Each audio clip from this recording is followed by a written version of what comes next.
এরিকেশনে আমরা যে খননগালা ফেলছি তার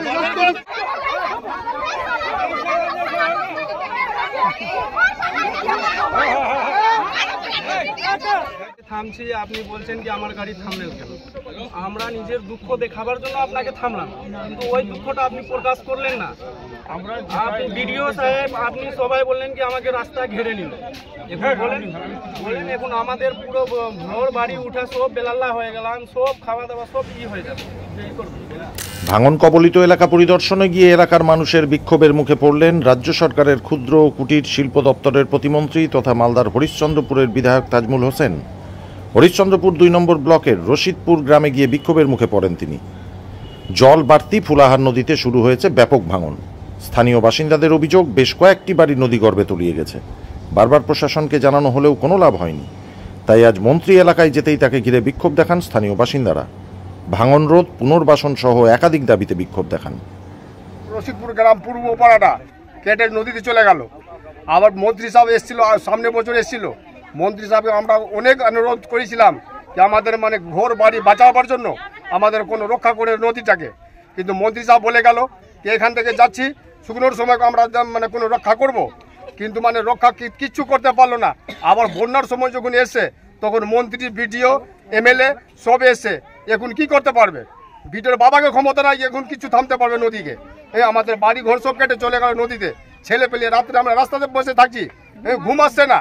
হ্যাঁ, এখন আসে বন্যার সময় নদীতে দেখতে আসছে কি বলে বাস্তা দিব বা বাঁশ দিব, বাঁশ দিয়ে কি করবে? আমরা ওগুলা কিচ্ছু চাই না। আমাদেরকে 2 কাঠা করে আমাদেরকে জমি দেন, যে কি আমরা ছেলে পেলেকে নিয়ে কোনো জীবন বেঁচে রাখবো। আমাদের গ্রামে নদী ভাঙন চলছে, আজ 2 বছর থেকে এই নদী ভাঙন চলছে, কিন্তু আমরা আজ 1 বছর থেকে অ্যাপ্লিকেশন বিডিওকে, মন্ত্রীকে দিয়ে এসছি, এখন অবধি কোনো কাজ করেনি। এখন কি চলছে? এখন আজকে আমরা যখন মরতে এসছি তখন মন্ত্রী এসে আমাদেরকে বাঁচাতে। এখন মরার সময় কি বাঁচাবে মন্ত্রী আমাকে? এখন তো আমার বাড়ি ঘর সব চলে গেল, আমরা থাকবো কোথায়? কটা বাড়ি ভেঙেছে? এখন তো 4টা বাড়ি চলে গেছে। এখন 100টা বাড়ি নদীর মুখে আছে এখন যাবার জন্য।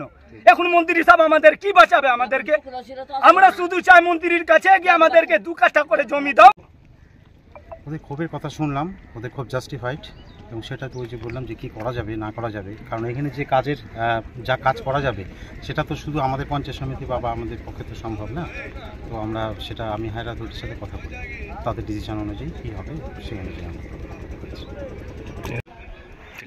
এই ক্ষোভটা খগেন মুর্মুকে দেখানো উচিত। আমরা এই উত্তর বাঁকুড়িয়া রশিদপুর খাওয়া জলের জন্য বিভিন্ন রকম ব্যবস্থা করছি, জলের ব্যবস্থা করেছি, বিদ্যুতের ব্যবস্থা করেছি, সমস্ত রকম ব্যবস্থাপনা আমরা করেছি। এই গ্রামকে বাঁচাবার জন্য আমরা অনেক রকম চেষ্টা করেছি। আমাদের দিদি অনেক রকম, আমরা দিদির কাছে গিয়ে অনেক রকম কাজ আমরা করেছি। আমাদের সরকার বারবার এই কাজগুলো করছে। প্রায় 20-25টা বাড়ি পড়েছে। এখন আমরা বিডিও সাহেব, আমাদের কর্মাধ্যক্ষ, ডিএমডিসি সবাই এসেছিল, সভাপতি এসেছিল। আজকে আমরা সবার সাথে ভিজিটটা করলাম এবং ওদেরকে আশ্বাস দিলাম যে আপনারা নিশ্চিন্তে থাকুন, আপনাদের পাশে আমাদের সরকার আছে।